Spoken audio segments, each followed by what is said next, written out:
नमस्कार, बहुत स्वागत है आपका न्यूज 18 स्पेशल में। आपके साथ मैं हूं सोनाली सिंह। पाकिस्तान में इस वक्त लोगों का भारत के प्रति नजरिया बदल रहा है। पाकिस्तान भूखमरी और गरीबी के साथ ही हीन भावना का भी शिकार हो रहा है। पाकिस्तान का भविष्य क्या होगा ये कहना फिलहाल मुश्किल है, लेकिन पाकिस्तान मानसिक रूप से बिल्कुल टूट चुका है। ये बात बिल्कुल साफ हो चुकी है। इस रिपोर्ट को आप बेहद गौर से देखिए।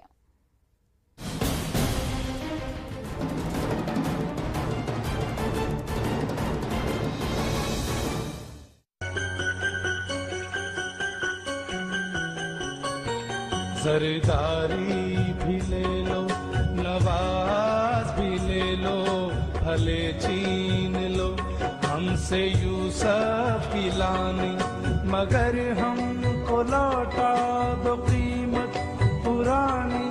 वो आटा, वो चीनी, वो बिजली, वो पानी। पाकिस्तान में आजकल गरीबी, मुफलिसी और तबाही की गजल गाई जा रही है। हालात कुछ ऐसे हैं कि पहले पाकिस्तान का नारा था पाकिस्तान जिंदाबाद, अब पाकिस्तान का नारा है पाकिस्तान से जिंदा भाग। ये बात पाकिस्तान का कोई दुश्मन मुल्क नहीं कह रहा है, ये बात खुद पाकिस्तान के लोग कह रहे हैं।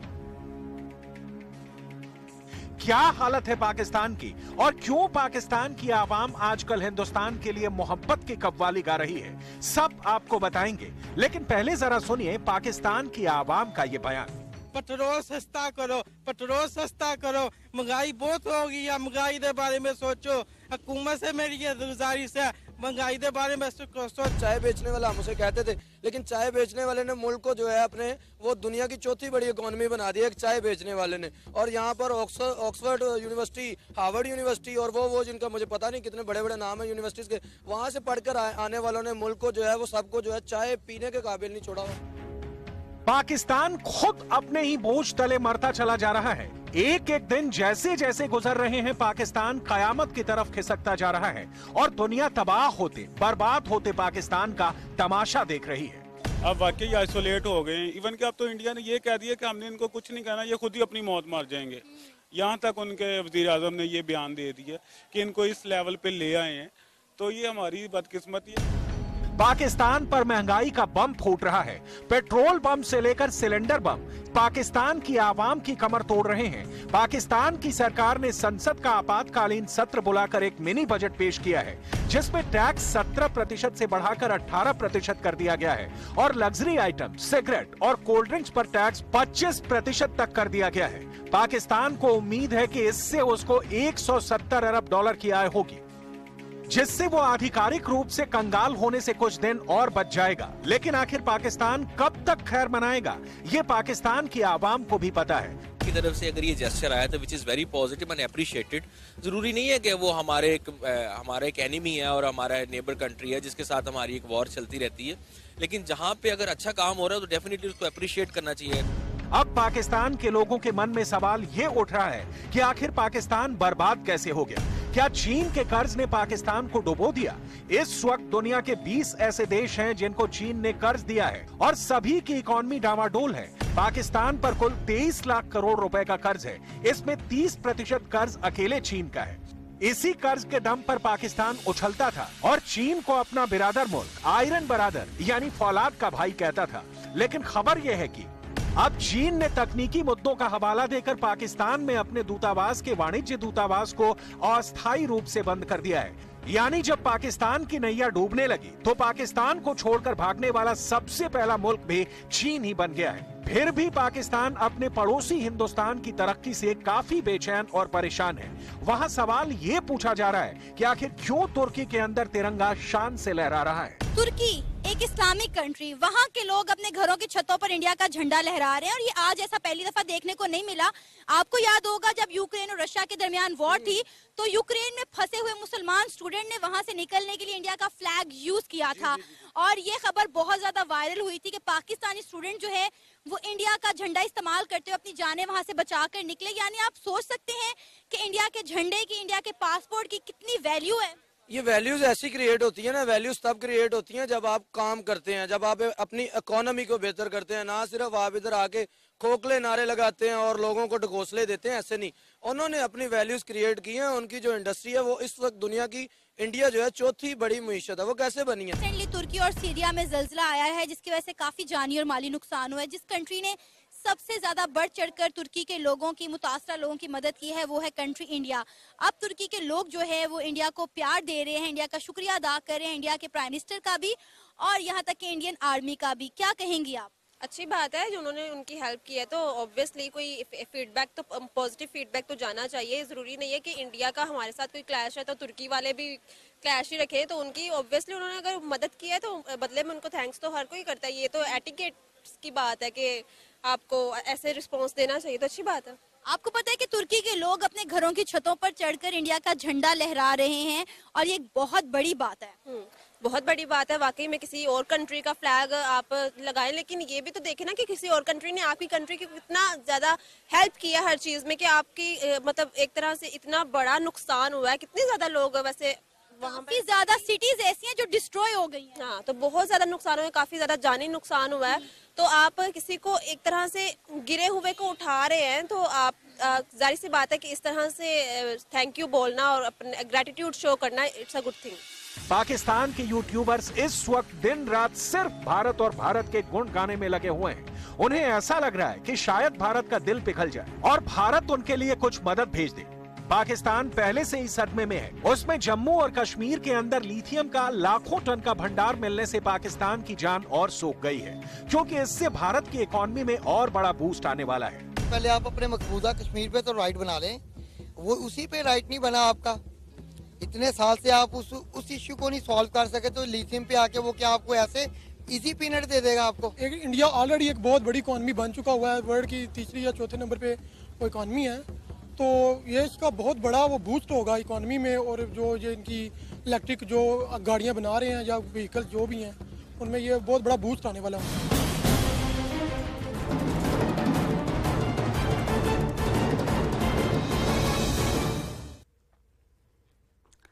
और पाकिस्तान में इमरान खान को अब और मौका नहीं मिलने वाला है। शहबाज शरीफ की सरकार ने भुखमरी वाली अर्थव्यवस्था से जनता का ध्यान खींचने के लिए इमरान वाली चाल चल दी है। इमरान खान किसी भी वक्त अब गिरफ्तार किए जा सकते हैं। इस रिपोर्ट को आप देखिए।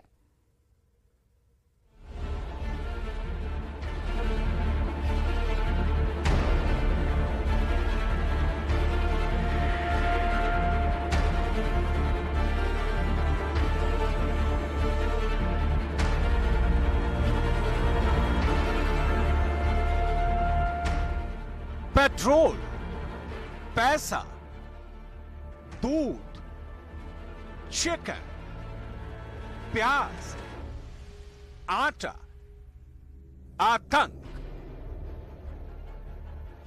धमाका, सुरक्षा, कर्ज।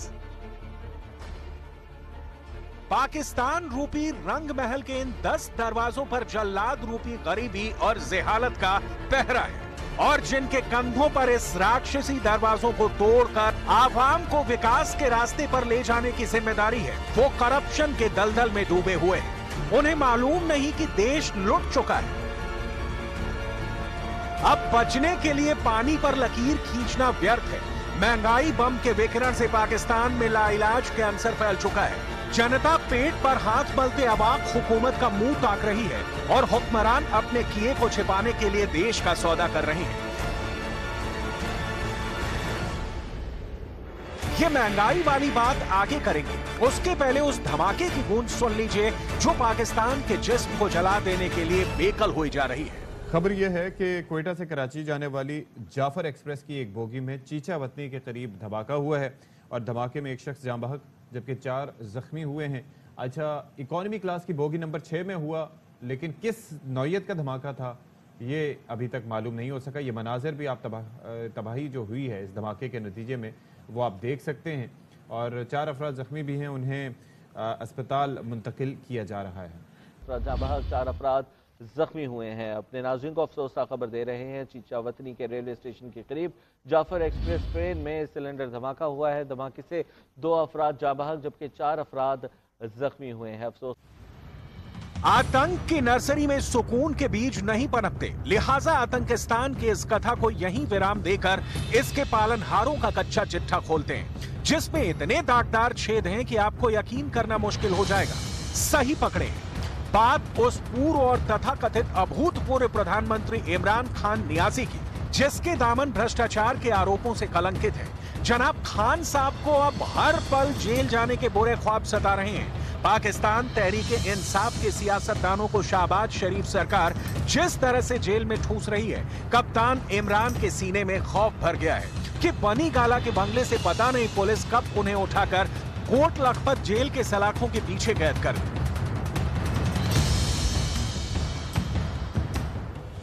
इमरान खान बहुत सहमे हुए हैं, क्योंकि अपनी कठपुतली वाली सरकार के दौरान शरीफ खानदान से बदले की जो कार्रवाई खान साहब ने की थी, वही दांव अब शहबाज सरकार इमरान के खिलाफ आजमा रही है। इमरान बचने के लिए कोर्ट तक फर्जी दस्तावेज पेश कर रहे हैं। इमरान खान और पाकिस्तान इस वक्त दोनों के हालात एक जैसे हैं। फर्क बस इतना है कि इमरान खान अभी गिरफ्तारी से बचे हुए हैं और पाकिस्तान की अर्थव्यवस्था को सजाए काला पानी हो चुका है। दिक्कत यह है कि पाकिस्तान संभले कैसे। चिकने घड़े की तरह यहाँ के सियासतदानों की समझ और जुबान दोनों फिसल जाती है। सुनिए इमरान खान का नया फसाना।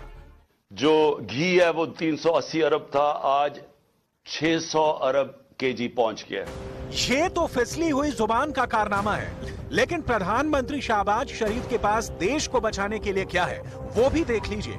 अंतर्राष्ट्रीय मुद्रा कोष से कर्ज लेने के लिए सरेंडर दर सरेंडर करते पाकिस्तान को शहबाज शरीफ ने इतना डुबो दिया है कि कर्ज मिल भी जाए तो पाकिस्तान की किस्मत न सुधरनी है न बदलनी है। सबसे पहले पाकिस्तान में तेल का खेल देखिए।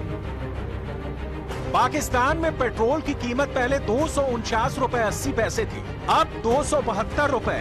पेट्रोल पर कुल 22 रुपए 20 पैसे की बढ़ोतरी की गई। डीजल 262 रुपए 80 पैसे पहले बिक रहा था, अब 280 रुपए प्रति लीटर हो गया है। डीजल के दाम में भी 17 रुपए 20 पैसे की बढ़ोतरी की गई है। केरोसिन पहले 189 रुपए 83 पैसे मिल रहा था, अब 202 रुपए 73 पैसे हो गया है। केरोसिन पर 12 रुपए 90 पैसे बढ़ाए गए हैं। लाइट डीजल जिसकी पहले 187 रुपए कीमत थी, वो अब 196.68 पैसे प्रति लीटर के मूल्य से बिकेगा। इसके दाम में 9 रुपए 68 पैसे की बढ़ोतरी की गई है। हम ये समझ रहे हैं कि IMF के हम ये बातचीत मान जाएंगे, उससे मुल्क ठीक हो जाएगा। इस खुशफहमी में कोई ना रहे, क्योंकि जो मुश्किल हालात अब ये मजीद और बिगड़ेंगे।